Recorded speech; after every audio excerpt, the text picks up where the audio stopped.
AI को लेकर बड़ी चर्चा हो रही है। आर्टिफिशियल इंटेलिजेंस का सरकार भी अपने तौर पर अपनी योजनाओं और बाकी सारी चीज़ों में बड़ा इस्तेमाल करती है। आप किस तरीके से देखते हैं एआई को? ये ह्यूमंस के लिए फ़ायदेमंद है, फ़ायदा कम है, नुकसानदेह ज़्यादा है? इसका इस्तेमाल करना चाहिए, बहुत ज़्यादा डिपेंडेंसी इस पर बढ़नी चाहिए, नहीं बढ़नी चाहिए? आपका क्या एनालिसिस कहता है?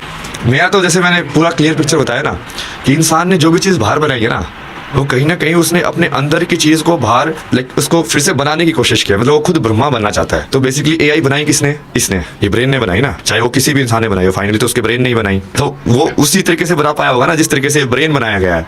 इसके बाहर तो वो सोच ही नहीं सकता, है ना।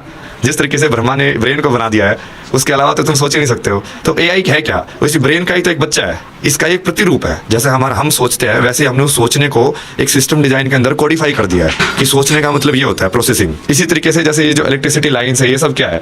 ये कहीं ना कहीं हम अपना जो न्यूरल नेटवर्क है, नर्वस सिस्टम वही है, उसको एक बड़ा नर्वस सिस्टम बना दिया अब हमने कि अभी बिजली की तारें जाएंगी ये सब। तो हमारे जो नर्वस जो अंदर जाती है तरंगे, उससे हम कंट्रोल करते हैं। अब हम क्या कर रहे हैं, वो बिजली की तार करके हम एक बड़ी सी मशीन को कंट्रोल करते हैं कि मैं ये थोड़ा सा करंट भेज के 5 किलो का ही पत्थर उठा पाता, अब मैंने वो बड़ी सी मशीन के अंदर वो करंट को भेज के मैंने वो टेक्नोलॉजी को समझ लिया है, तो अब मैं 1500 किलो का पत्थर भी उठा सकता हूँ। चीज़ तो वही है, बस उसको मैग्नीट्यूड में बड़ा कर दिया बाहर ले जाके। तो एआई जो है वो एक्चुअल में जो एआई जो थिंकिंग है वो तो यहाँ पे है, प्रोसेसर। अब उसने वो बाहर बनाने की कोशिश कर रहा है, और वो उस कोशिश में इसको तो जैसे बोलता है ना, कली पुरुष का ही है ना पूरा जाल, ये कि वो बाहर वाले जाल में तुमको फंसा के रखना चाहता है, अंदर नहीं जाना चाहता। वो चाहता ही नहीं कि तुम बैठ के अंदर वाली चीज़ को समझ लो।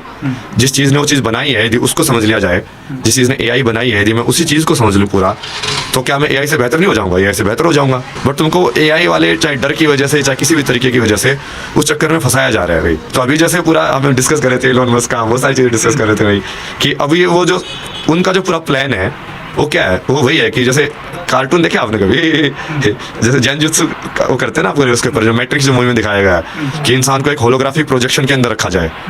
तो जब एआई के ऊपर जब आपको पता ही नहीं होगा कि कौन सी चीज़ आपके मोबाइल के ऊपर एआई बना रही है और कौन सी चीज़ सही में रियल इंसान है, और उसके वजह से आपके थॉट मैनिपुलेट हो रहे हैं, तो कहीं ना कहीं तो उसने वो पूरा जाल बिछा दिया ना, माया जाल, और उसके अंदर आप फंस भी रहे हो बढ़िया से। तो होने को तो वो बेसिकली प्रोसेसिंग पावर ही है, जैसे हमारी मन की प्रोसेसिंग पावर है। बट इस प्रोसेसिंग पावर से तुम राम बनते हो कि रावण बनते हो, वो तो तुम्हारे ऊपर है। तब वो प्रोसेसिंग पावर इतनी पावरफुल हो गया कि वो अस्त्र जो है, एआई अस्त्र मान लो उसको कि एक अस्त्र बना लिया उन्होंने कि हाँ इससे हम इतनी सारी चीज़ें कर सकते हैं। अब वो एआई अस्त्र जिसके हाथ में होगा, अब वो कैसे यूज़ करेगा?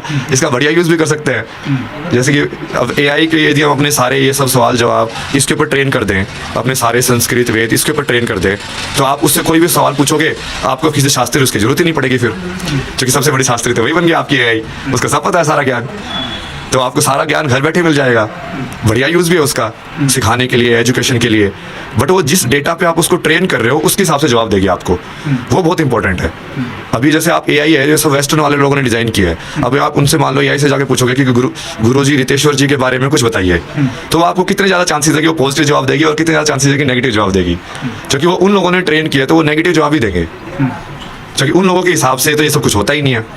वेस्टर्न वर्ल्ड के अंदर तो आध्यात्मिकता ये सब नौटंकी है, समझ रहे हो? वो तो थॉट को ही भगवान मानते हैं और पैसे को भगवान मानते हैं, दो चीज़ें उनके पास।